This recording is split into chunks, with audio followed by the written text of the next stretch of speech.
Bueno, ahora sí, buenos días a todos, bienvenidos a un nuevo webinar de Nublit, esta vez sobre Azure DevOps. Mi nombre es Mario Rodríguez, yo trabajo como coordinador del área técnica de Nublit. Chiste interno para los que estuvieron en el webinar pasado de Windows Virtual Desktop. Sigo sin tiempo para montar la biblioteca, los que no entendieron, bueno, eso les pasa por perderse los webinars. Bueno, hablando en serio, el proceso de desarrollo y mantenimiento del software puede implicar mucho trabajo manual, independientemente de la programación en sí. En general, yo siempre digo que hay dos áreas históricamente antagónicas que paradójicamente dependen una de la otra, que son las áreas de operaciones y desarrollo. De hecho, las prioridades de cada una son diferentes y eso genera un montón de roces que en definitiva afecta la calidad del producto final. Lo que vamos a ver en este webinar es de qué manera Azure DevOps ayuda a minimizar esos problemas y generar un entorno que facilite el desarrollo de equipos de alto rendimiento. Les comento, voy a dejar el chat abierto para que hagan comentarios durante el webinar. Siéntanse libres, por favor, de interrumpirme cuando tengan alguna duda. Agregué también a Julio Fittipaldo como presentador del webinar para que me ayude con la parte de ventas y eventualmente haga algún comentario por si me olvido de algo. Gracias, Jorge. Bueno, ¿de qué vamos a hablar en este webinar? Para empezar, vamos a definir qué es DevOps, esta metodología de la que todo el mundo habla, y vamos a ver algo de lo que está haciendo Microsoft para ser parte de este cambio de paradigma, si se quiere. En particular con Azure DevOps, que según lo que vamos a ver es un paquete de servicios que no vamos a ver todos por razones de tiempo, pero vamos a ver los más relevantes, que son Azure Boards, Azure Repos, Azure Pipelines y Azure Test Plans. Por lo que vamos a comenzar con qué es DevOps. Vamos a arrancar por definir qué es DevOps, pero antes vamos a profundizar un poco más sobre lo que decía al principio cuando hablaba de ese muchas veces antagonismo, no digo siempre, entre operaciones y desarrollo, donde decíamos que cada una de las áreas tienen prioridades diferentes.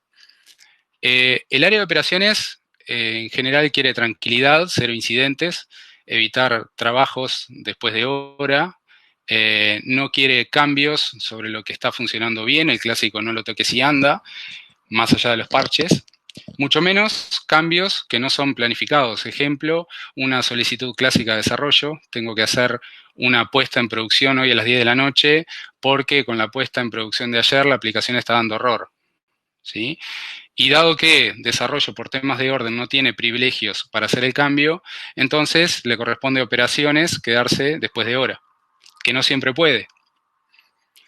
Del otro lado de la isla, al área de desarrollo le están exigiendo funcionalidades nuevas en una carrera contra el tiempo, por lo cual necesita hacer puestas en producción más seguido, pero depende del área de operaciones, que a su vez tienen poca disponibilidad para hacerlas, y a su vez no le dan los privilegios necesarios para hacerlas solos. O también pasa que desarrollo tiene un ambiente de testing mucho más actualizado que el de producción, entonces prueba en el de testing y anda genial, pero cuando va a producción el ambiente es diferente y por lo tanto el código falla. Ni que hablar cuando desarrollo quiere un ambiente nuevo y operaciones demora N cantidad de días o meses en generar ese ambiente o directamente avisa que no hay recursos de hardware para armar un ambiente nuevo. ¿Tá? No hablemos de la comunicación o de los flujos de aprobaciones, ¿sí? En este contexto, que quizás lo estoy llevando a un extremo o no, ¿sí? Depende de cada caso, vamos a empezar a hablar sobre DevOps. El término DevOps es una combinación de los términos en inglés Development, en español Desarrollo, y Operations, operaciones, y básicamente es una metodología de desarrollo de software basada en la integración de desarrolladores y sysadmins que permite que los desarrolladores puedan desplegar su código de manera rápida y con vuelta atrás ordenada y planificada. Una cosa interesante, como se especifica en el gráfico de la izquierda, ¿sí? Es que DevOps influye en el ciclo de vida de las aplicaciones a lo largo de las fases de planeamiento, desarrollo, entrega y uso. Cada fase depende de las demás y las fases no son específicas de un rol, es decir, todos los roles están implicados de algún modo en todas las fases.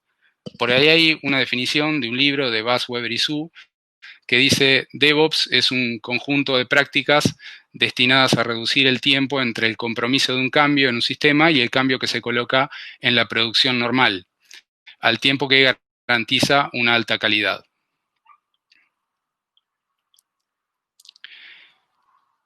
Y a la definición anterior de Bas, Weber y Su, digamos que hablaba de prácticas, cuando empezamos a utilizar esta metodología de DevOps, los equipos empiezan a usar determinadas prácticas durante el ciclo de vida de las aplicaciones, que son pilares de esta metodología, ¿sí? Estas prácticas son Continuous Integration o integración continua en español, que es básicamente la compilación y ejecución de pruebas de todo un proyecto.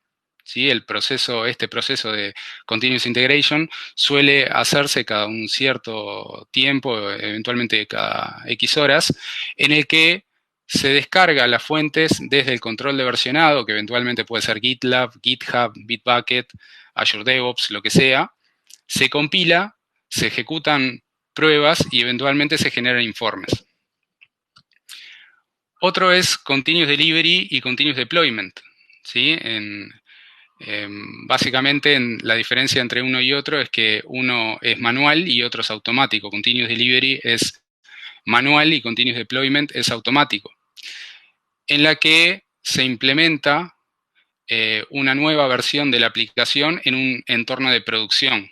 ¿Sí? Cuando estas dos prácticas se juntan, el proceso resultante es CI/CD, Continuous Integration, Continuous Deployment, que incluye una automatización completa de todos los pasos desde el commit del código master hasta el despliegue de la infra en producción. ¿Ok? Si tienen alguna duda, por favor, pueden hacerla por la ventana de chat.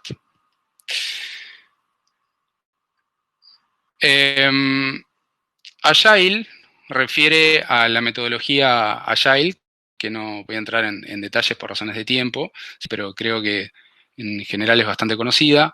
Infrastructure as a Code básicamente define toda la infraestructura virtual con un JSON o un YAML. Esto me permite automatizar la implementación y reducir el riesgo de los errores humanos. Es decir, yo puedo tener una receta, entre comillas, para desplegar toda la infra de cero. Si algo no me gusta, la borro y la vuelvo a desplegar las veces que quiera sobre N cantidad de ambientes. La gracia de esto es que se hace rápido y todos los ambientes son iguales. ¿Sí? Es decir, un poco lo que decíamos antes de que a veces pasa que el ambiente de testing es diferente al ambiente de producción. Supervisión continua tiene que ver con tener visibilidad total, es decir, establecer alertas útiles que permitan tomar medidas, ¿sí? Y tener herramientas para recopilar datos de telemetría. Importante lo de alertas útiles. Normalmente en nuestros sistemas de monitoreo o hay alertas que faltan o hay exceso de alertas. Eventualmente alertas críticas, ¿sí? Sobre las que no podemos tomar ninguna acción y entorpecen la operativa, ¿sí? Por suerte en Nublit, Carlos y Jonathan siempre están martillando sobre eso, cosa que aplaudimos. Por ahí Jorge pregunta, ¿con contenedores? Sí, con contenedores se puede. Sí, no sé específicamente si te referías a la parte de Continuous Delivery, Continuous Deployment o Infrastructure as a Code, pero sí se puede desplegar contenedores con estas prácticas. Sí, después vamos a ver que se puede desplegar contenedores y se pueden desplegar web apps que tienen de fondo contenedores.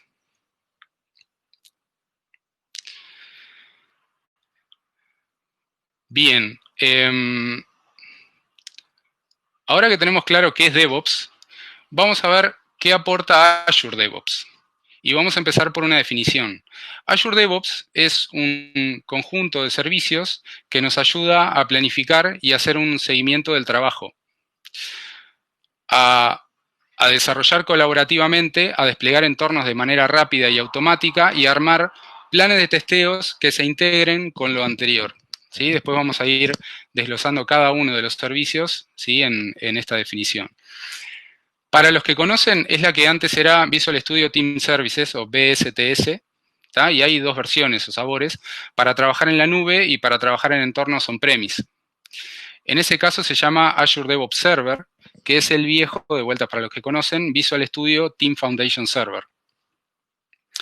Decíamos antes que Azure DevOps era un conjunto de servicios. Bueno, los servicios son los que están en el slide, los que ven ahí, pero los vamos a ver en detalle uno por uno en las siguientes slides. Por lo pronto vamos a resumir el rol de cada uno. Azure Boards nos da una serie de herramientas Agile para planificar y traquear el trabajo de la gente de desarrollo. Con esto voy a poder ver en qué está trabajando cada persona usando eventualmente métodos de Kanban o Scrum. Azure Pipelines me permite aplicar el concepto de CI/CD, de Continuous Integration y Continuous Deployment, ¿sí? Lo vamos a ver más en detalle. Azure Repos me da un repositorio Git para tener control y versionado del código. Azure Test Plans nos da varias herramientas para testear aplicaciones de diferentes maneras, vamos a ver cómo. Azure Artifacts empaqueta el código para compartirlo, integrando pipelines y almacenando también paquetes de Maven, NPM, que es el administrador de paquetes de Node.js, NuGet, que es el de .NET, y pip, el de Python. Por último, también tiene soporte para agregar extensions e integrarlo con otros servicios como Microsoft Teams, Trello, Slack y otros tantos.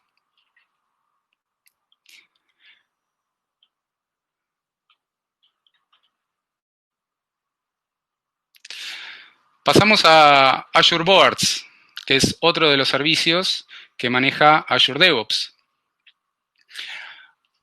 Antes dijimos que Azure DevOps nos ayudaba a planificar, a hacer un seguimiento del trabajo y a desarrollar colaborativamente. Yo agregaría a desarrollar y testear colaborativamente, y de eso se trata Azure Boards. Azure Boards usa el concepto de tablero Kanban, donde tengo un backlog, un doing, un done, o lo que se quiera, esto se maneja de diferentes maneras, para reflejar y organizar el backlog del equipo de desarrollo, donde cada sticky note de ese Kanban es un work item. En términos de Azure DevOps, un work item puede ser un epic, puede ser un feature, puede ser un user story, un bug o un task. Para entender mejor esto, vamos a ver qué es cada cosa, ¿sí? Para empezar, cada epic puede agrupar features, cada feature puede agrupar user stories, cada user story puede agrupar tareas. Arranquemos por un epic. Un epic es similar a un requerimiento grande de un producto y representa una iniciativa empresarial. Por ejemplo, el carrito del supermercado.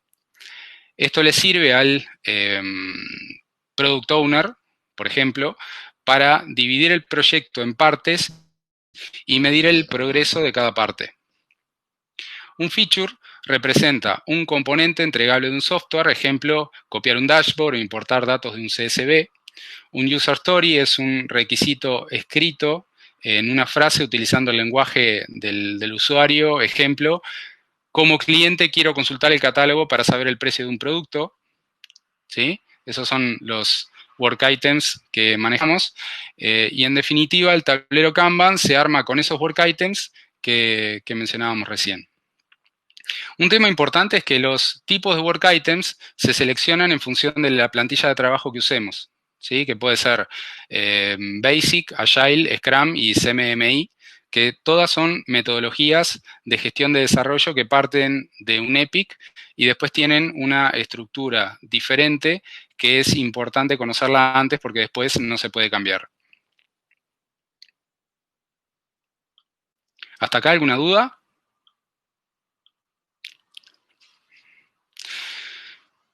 Bueno, después que tengo todo el Kanban armado, Azure Boards tiene un buscador bastante potente para poder traer las cosas que me interesan en función de operadores lógicos, macros, como ese que ven ahí, el @today, y campos de búsqueda. ¿Sí? Ejemplo, ese que tenemos ahí, tráeme todos los work items del tipo bug que nunca hayan estado cerrados y que su último cambio sea mayor a 30 días.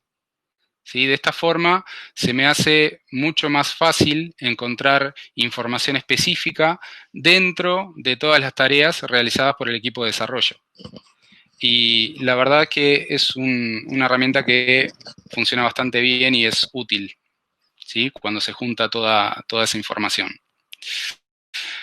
Pasamos a lo que es Azure Repos. Si ven que voy rápido o tienen alguna consulta hasta acá, de vuelta, no duden en preguntar a través de la ventana de chat. Cuando definimos Azure DevOps, hace un ratito dijimos que nos ayudaba a desarrollar de forma colaborativa. ¿Sí? En ese caso, Azure DevOps nos ofrece hosting ilimitado, ¿sí? Hosting ilimitado en repositorios Git privados, gratuitos y con solicitud de incorporación de cambios. ¿Sí? De vuelta, hosting ilimitado y gratuitos, ¿sí? Privados, con solicitud de incorporación de cambios, que vamos a ver esto último que es más adelante. Claramente esto va de la mano con la compra de GitHub por parte de Microsoft en el 2018. En caso de que no conozcan el concepto de Git, Git es un software de control de versiones diseñado inicialmente por Linus Torvalds para que varias personas puedan trabajar de manera concurrente sobre un mismo repositorio de código. ¿Sí? Obviamente que esto se aprovecha más cuando trabajan varias personas en equipo. Cuando se trabaja uno solo, el control de código es lineal. Pero a veces, ejemplo, podés estar trabajando en un feature que no está terminado y no querés que los demás lo vean. Para eso se hace una branch, una rama en español. ¿tá? Una rama es una línea independiente de código. ¿tá? Hay una rama master, que es la rama principal del repositorio, ¿sí? Pero se puede hacer tantas ramas como uno quiera. Esas otras ramas van a ser bifurcaciones de la rama principal. Y, por ejemplo, puedo controlar qué usuario puede acceder a qué rama y eventualmente puedo hacer un pull request. ¿sí? Un pull request, un PR, es una solicitud para escribir o hacer un merge de mi rama a la rama master. Eventualmente puede haber conflictos o contradicciones, ¿tá? Y para eso tengo diferentes formas de resolverlo. Después hay que ver quién aprueba ese merge y para eso hay un flujo de aprobaciones que lo vamos a ver ahora.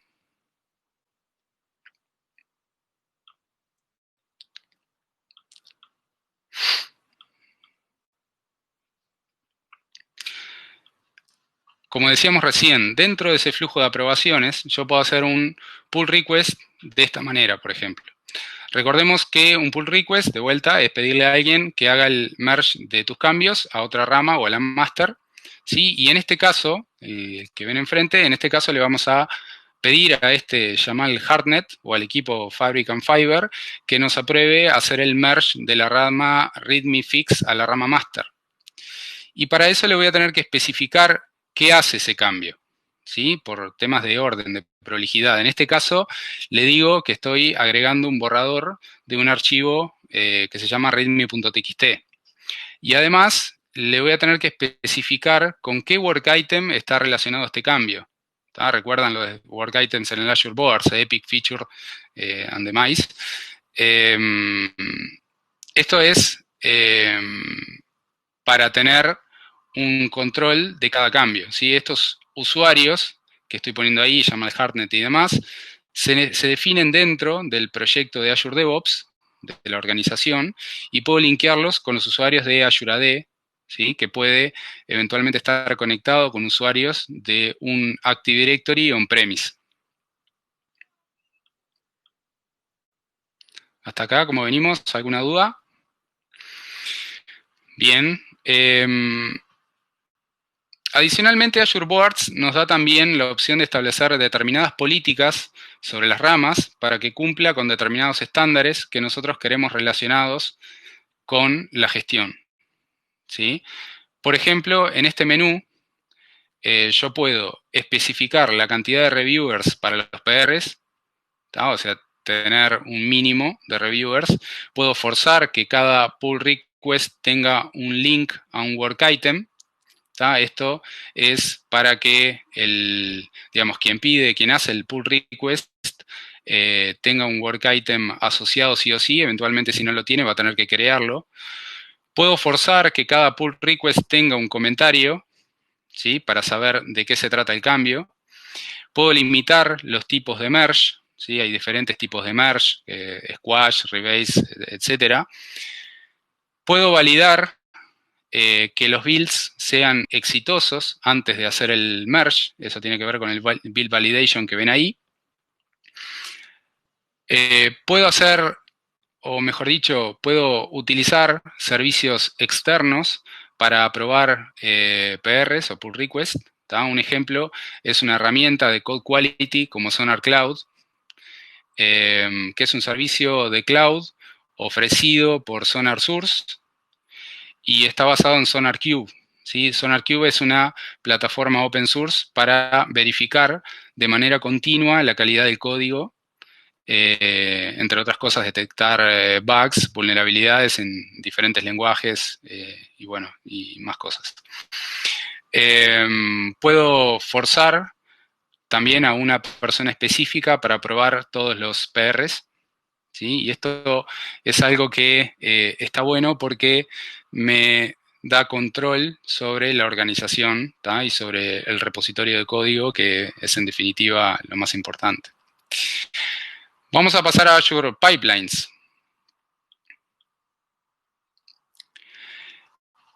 El concepto de pipeline explica por qué dijimos antes que Azure DevOps es un conjunto de servicios que nos ayuda a desplegar ambientes de infraestructura de manera rápida. Jorge, por favor, lo de calidad del código, el nombre. Ok, hablábamos de SonarQube. En realidad, te mencionaba Sonar Cloud, es el servicio cloud, o sea, as a service de Sonar. SonarSource es la empresa que da este servicio de Sonar Cloud, y SonarQube es esa plataforma open source que se usa de fondo.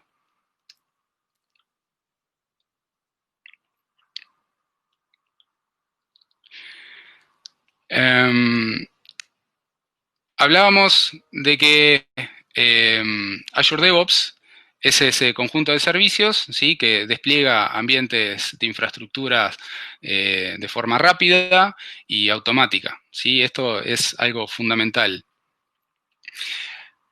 Pero para entender mejor el concepto de pipeline, vamos a hablar de build y release en términos de definición y diferencias entre uno y otro. A la izquierda, ¿sí? Abajo, lo primero que tenemos es el código fuente. Ese código fuente está obviamente desarrollado por desarrolladores y ellos lo suben a un Source Control Manager, un repositorio de código controlado para ser concurrente.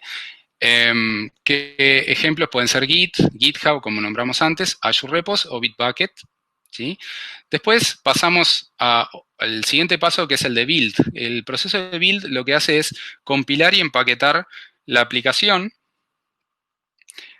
También se pueden hacer en este punto testeos unitarios y de vuelta podemos utilizar Static Code Analysis como SonarQube que mencionábamos recién. ¿Sí? Después, bueno, vamos a tener ese paquete y el siguiente paso sería el release. El release lo que hace es desplegar la aplicación. Y despliega la aplicación en N cantidad de ambientes. Puede ser en producción, en test, ya sea en UAT o en QA, o puede ser en un ambiente de desarrollo. ¿Sí? La gracia es que esos ambientes se van a generar a partir de un release, o sea, eventualmente puedo hacer toda la automatización del despliegue de la infraestructura y va a estar basado en una receta, o sea que esos ambientes van a ser todos iguales. Y a su vez puedo en este punto generar tests de integración. Bien, ahora en el código fuente yo también puedo poner scripts SQLs que van a estar hechos por el DBA. En la etapa del build yo voy a poder generar SQL scripts y voy a poder testear esos SQL scripts. Eventualmente voy a chequear la sintaxis, lo que sea, ¿sí?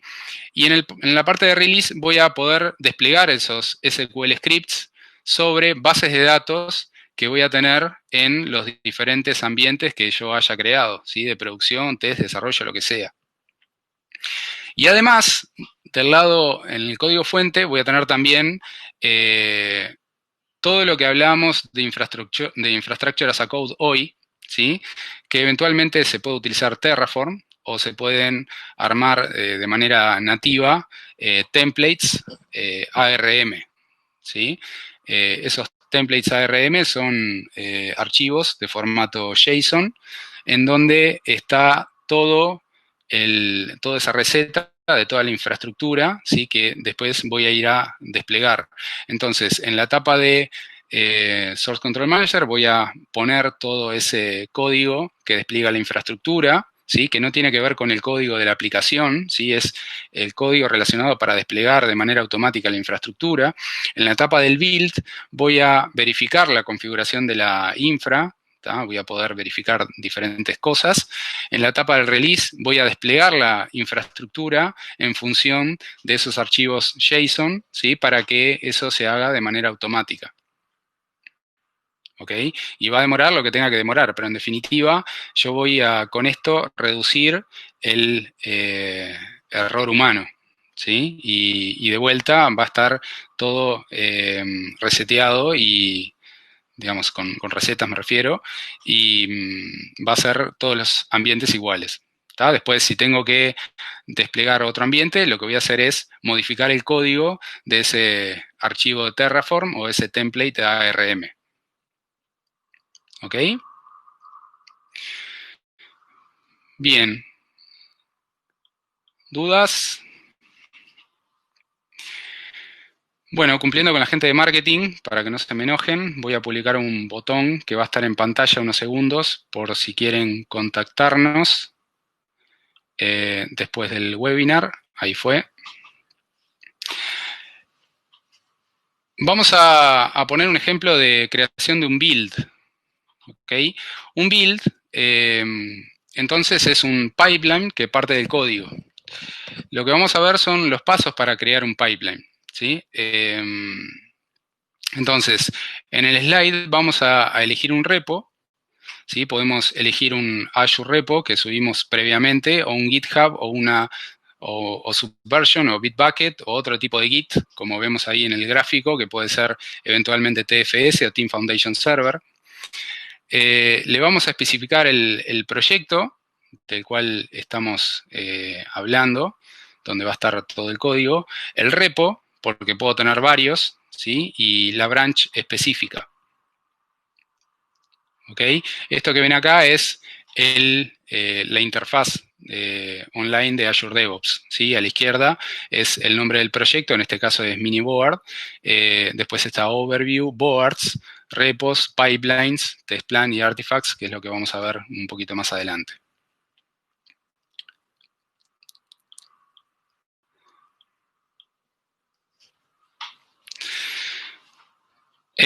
Decíamos antes que un pipeline es una secuencia de pasos.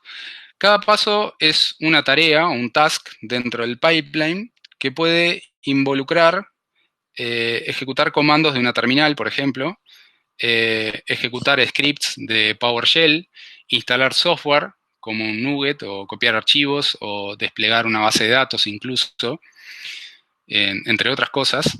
Y todo lo selecciono de una lista grande que están, como ven a la derecha, ¿sí? Eso es parte de una lista en la cual yo puedo seleccionar diferentes tasks que pueden aparecer también en el marketplace. En particular, en este slide, yo seleccioné 3 .NET Commands, ¿sí?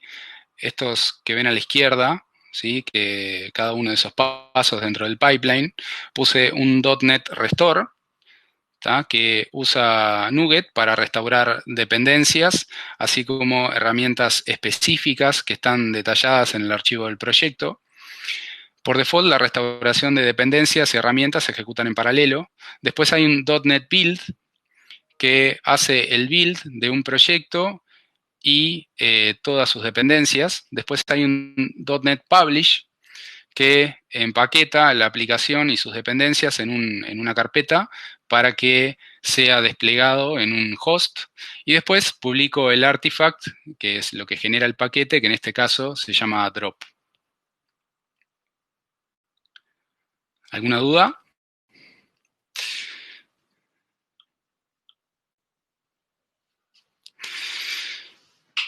Bien, como último paso, voy a ir al tab de triggers, que es ahí donde especifico cuál es el gatillo que va a activar el build, y voy a habilitar Continuous Integration para que el build se ejecute con cada commit a master, por ejemplo. O eventualmente puedo agendarlo para que se ejecute n cantidad de veces en el día. O sea, esta es uno de los pilares, una de las prácticas que tiene, como decíamos, DevOps. ¿Sí? O sea, básicamente estar todo el tiempo verificando que el código compila. ¿Sí? O sea, ante un commit a master, eventualmente, puedo estar corriendo varias cosas, la compilación de la aplicación y por otro lado los testeos. ¿Sí? O como decía antes, agendarlos cada n cantidad de horas que haga ese proceso.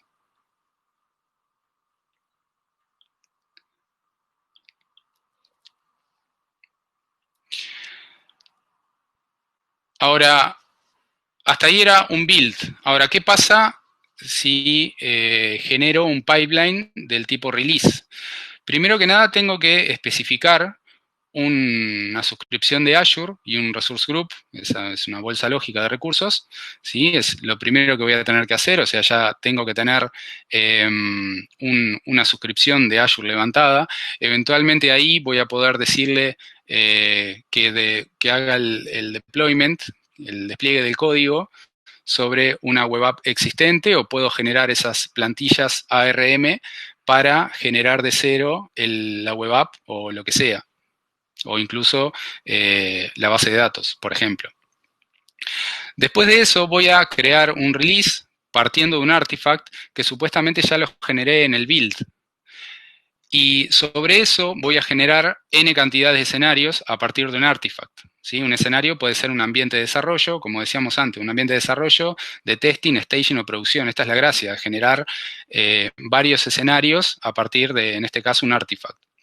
Y para cada uno de los escenarios voy a elegir un job, ¿sí? De una lista larga que se puede desplegar, digo, esa lista que ven a la derecha, que dice que, por ejemplo, se puede desplegar un app service o desplegar una aplicación Java o PHP, etcétera, dentro de un app service, o incluso un clúster de Kubernetes.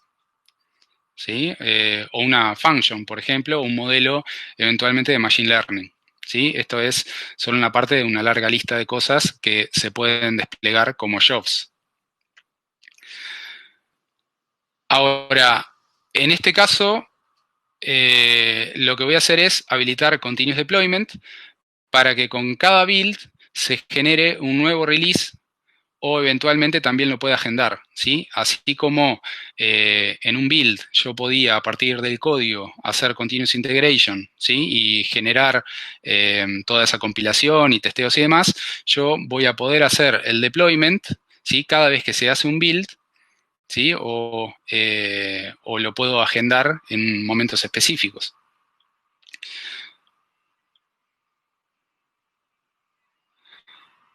Ahora, una vez que mandé desplegar el escenario, se genera un flujo de aprobación. Hay una persona, en este caso, que es Henry Bean, que recibe el correo, entra a la herramienta y aprueba la ejecución del release. ¿tá? Esto tiene que ver con la parte de flujos de aprobaciones que yo les mencionaba al principio.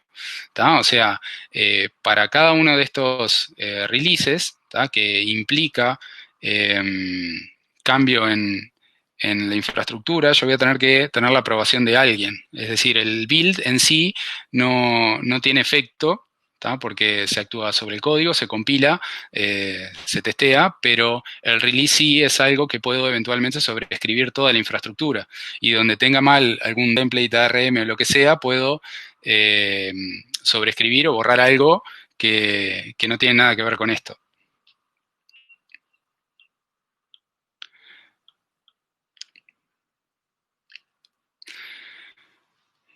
Y además, eventualmente yo puedo encadenar la generación de los diferentes escenarios.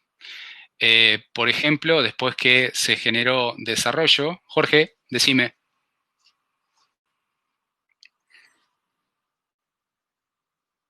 Los permisos, ¿te referís al flujo de aprobación?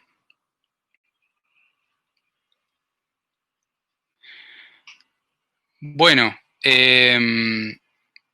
ahí va a depender, sí podés limitar los permisos, ¿sí?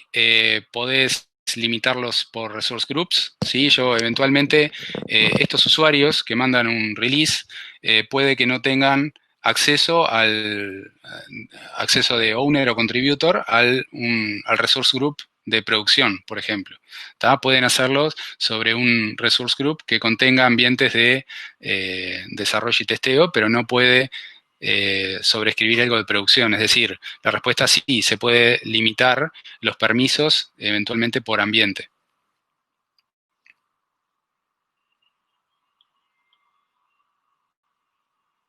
¿Se entendió?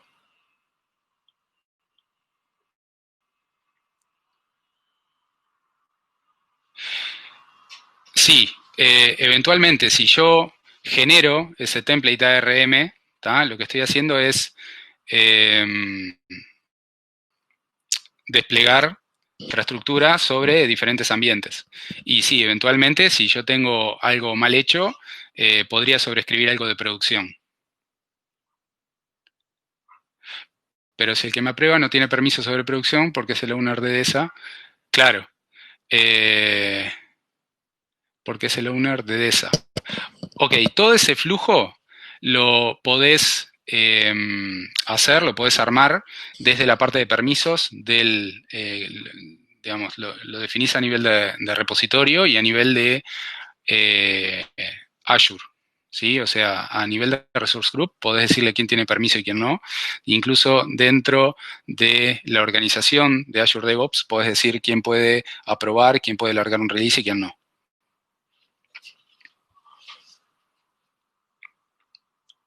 Bien.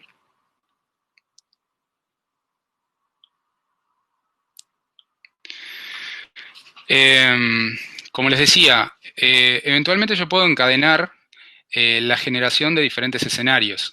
Por ejemplo, después que se generó desarrollo, puedo hacer que automáticamente se genere test y por último producción. ¿Sí? De esta manera yo me aseguro que todos los entornos van a ser iguales y minimiza la posibilidad del error humano. ¿Sí? A menos que obviamente, como dice Jorge, eventualmente si el ARM está mal, sí voy a generar algún problema adicional. ¿Sí? Esos ARM tienen que estar probados en diferentes ambientes. Bien, vamos a pasar a la parte de test plans. Y habíamos dicho que Azure DevOps nos ayudaba a armar planes de testeos. Bueno, para eso sirve otro servicio de Azure DevOps que es el Azure Test Plans. ¿Tá? Y como saben, tengo diferentes tipos de testeos sobre el código. Hay tests unitarios donde se prueban unidades individuales de código, testeos de integración, testeos automáticos, manuales, hay testeos exploratorios, eventualmente de performance o load testings. ¿Sí? El que vamos a ver en este caso es el testeo automatizado. ¿Sí? Con Azure DevOps. Para empezar, me genero un nuevo proyecto, esto es a nivel de código, de la aplicación, me genera un nuevo proyecto dentro de la solution, que en este caso se llama Miniboard Unit Test, que va a tener una clase que específicamente va a verificar que la URL devuelva código 200. ¿Sí? Esto es importante porque una vez que se despliega, esto verifica que el ambiente está por lo menos respondiendo, ¿sí? Con el servicio de arriba. Ahora, en el pipeline del build voy a agregar un command.NET Test. Recuerdan, este es el mismo slide que habíamos visto para armar el build. ¿Sí? Lo que voy a hacer es agregar un nuevo task, una nueva tarea, que es un .NET Test al que le voy a especificar el path, el camino del proyecto con el test que armé antes.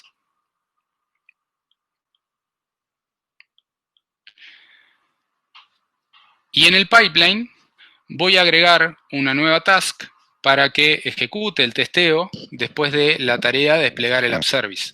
¿Sí? O sea, yo en el código armé ese nuevo proyecto dentro de la solution y acá lo que estoy haciendo es decirle una vez que se despliega el ambiente, proba que esa URL responda código 200. Y por último voy a tener un reporte de cómo se ejecutaron las pruebas. ¿Tá? Cuáles test pasaron, cuáles no, y el tiempo de duración de cada test. Entre otras cosas, voy a tener logs y demás para hacer troubleshootings.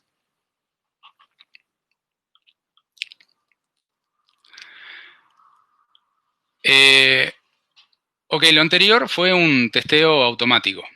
Para el caso de un testeo manual, voy a generar un nuevo test plan que se llame, en este caso, MyTestPlan. Tiene un area path, un iteration determinado. Eso es simplemente para poder distinguir entre diferentes equipos.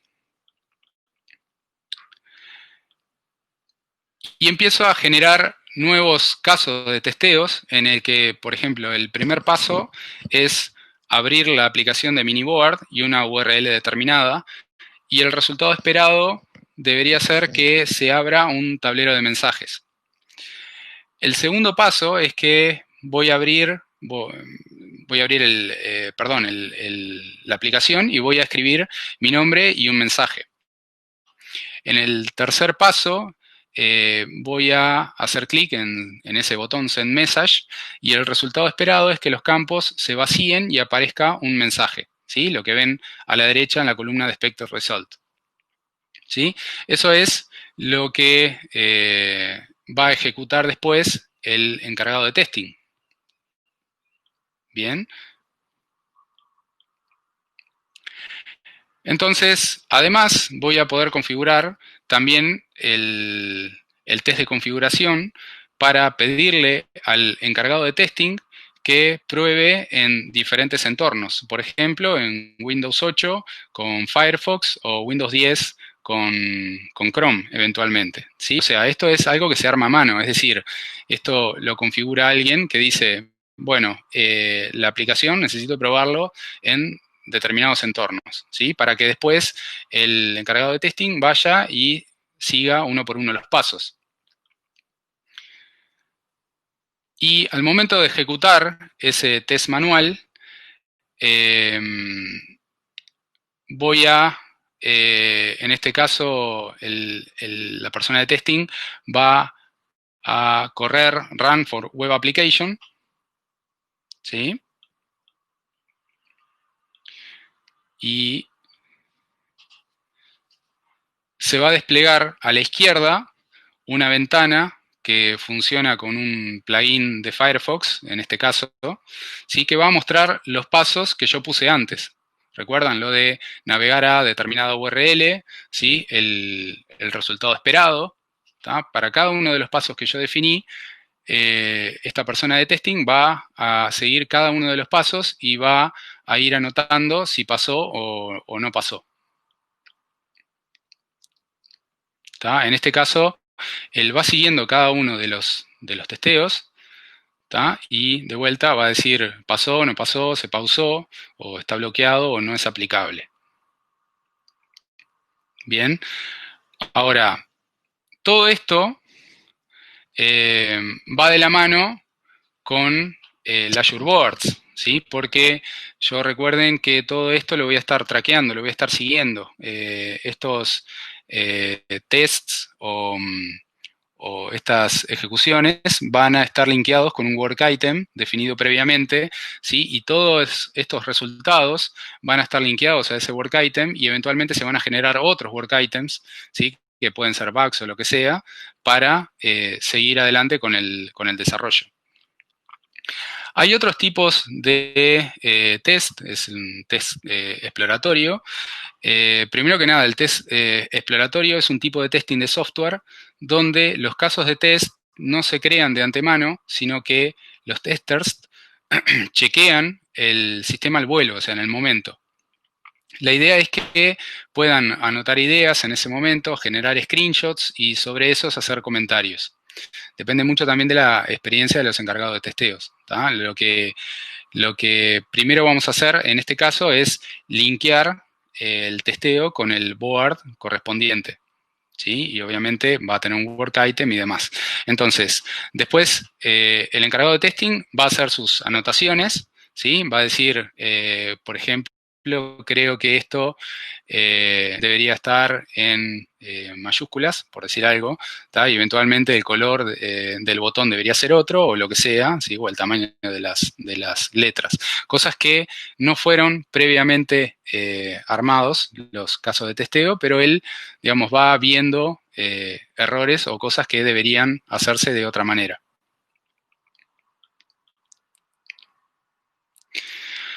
Ahora, como decía antes, cada uno de estos testeos va a quedar reflejado en el Azure Board. Como decía antes, se van a crear diferentes work items que va a ser asignado a diferentes desarrolladores o equipos de desarrolladores. ¿Tá?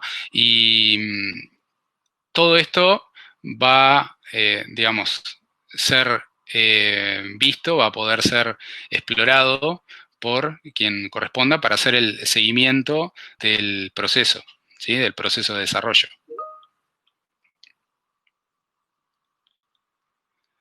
En lo que tiene que ver con licenciamiento, a nivel de licenciamiento, Azure básicamente se licencia por usuario. Los 5 primeros usuarios son gratis. Después cuesta $6 mensuales por usuario. Y después empieza a contar los servicios individuales, pero ya a ese nivel estamos hablando de una ejecución bastante fuerte de jobs en paralelo. Es decir, podría ejecutar un release y mientras espero la aprobación para desplegarlo, puedo ejecutar otro release al mismo tiempo. Es decir, para eso necesito ejecuciones o jobs en paralelo. Entonces, como decía, el plan básico incluye 5 usuarios gratis. Puedo tener todo el código que quiera en ese Azure Repo, que puede ser privado.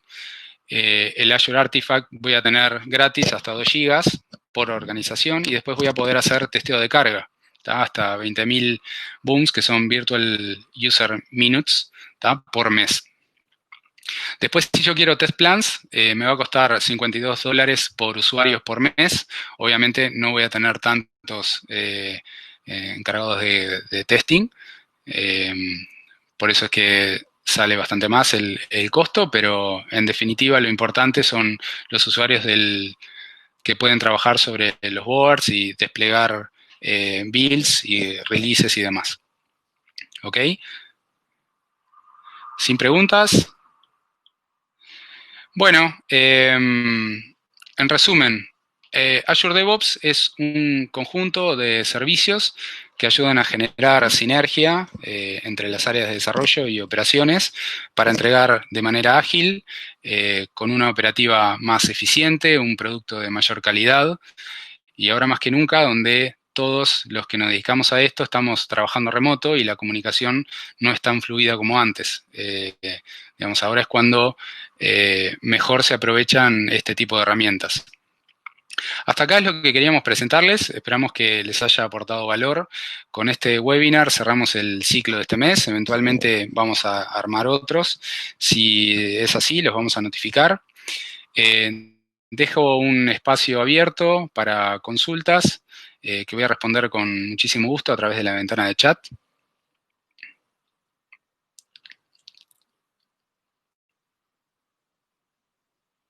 ¿Consultas? Bien, excelente. Bueno, listo. Muchísimas gracias a todos y bueno, a las órdenes ante cualquier consulta.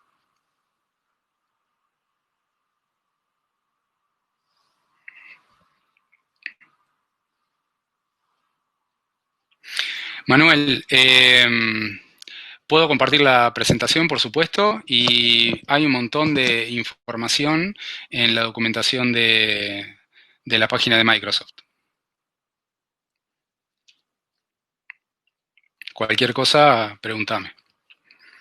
Bueno, de vuelta, muchísimas gracias a todos. Perfecto.